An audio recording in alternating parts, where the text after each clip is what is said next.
ఆంధ్రాకి సంబంధించిన 2 కేసులు ఇప్పుడు మోడీ సర్కార్‌కి అదేమి ఇన్వాల్వ్ కాదు గానీ, ఓ విచిత్రం చూడండి. ఆంధ్రప్రదేశ్ ప్రభుత్వం మీదన ప్లస్ కేంద్ర మంత్రి రామ్మోహన్ నాయుడు మీద ఆరోపణ చేస్తున్నటువంటిది ఎవరైతే పా అజిత్ పవార్ వాళ్ళ కుటుంబానికి సంబంధించిన రోహిత్ పవార్ చేస్తున్నాడు. ఏమని?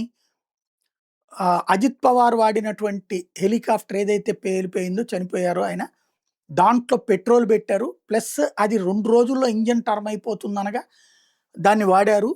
దాన్ని మార్చలేదు. ప్లస్ దానికి ఇన్సూరెన్స్ అది 20 కోట్ల వాల్యూ చేసేదానికి 50 కోట్ల ఇన్సూరెన్స్‌కి ఓకే చేశారు. టోటల్‌గా 250 కోట్ల ఇన్సూరెన్స్ అది. దానికోసమే చంపారు. అజిత్ పవార్ మీదన కక్షతో చంపారని కాదు. హెలికాప్టర్ వెనకాల కుట్ర ఉంది. వాళ్ళని కాపాడుకొస్తున్నారు రామ్మోహన్ నాయుడు అన్నది. ఇక్కడ ఆరోపిస్తున్న పవార్ వాళ్ళు, అజిత్ పవారు వాళ్ళ భార్య స్వయంగా డిప్యూటీ సీఎం మహారాష్ట్రలో. ఆవిడేం మాట్లాడట్ల. రోహిత్ పవారే మాట్లాడుతున్నాడు. అక్కడ వాళ్ళు ఎన్డీఏ, ఇక్కడ వీళ్ళు ఎన్డీఏ. అక్కడ ఎన్డీఏ భాగస్వామి పవారోళ్ళు ఎన్సీపీ, ఇక్కడ తెలుగుదేశం కూటమిలోనే ఉంది. వీళ్ళు బీజేపీ భాగస్వామి. ఇక రెండవది నిన్న బీహార్.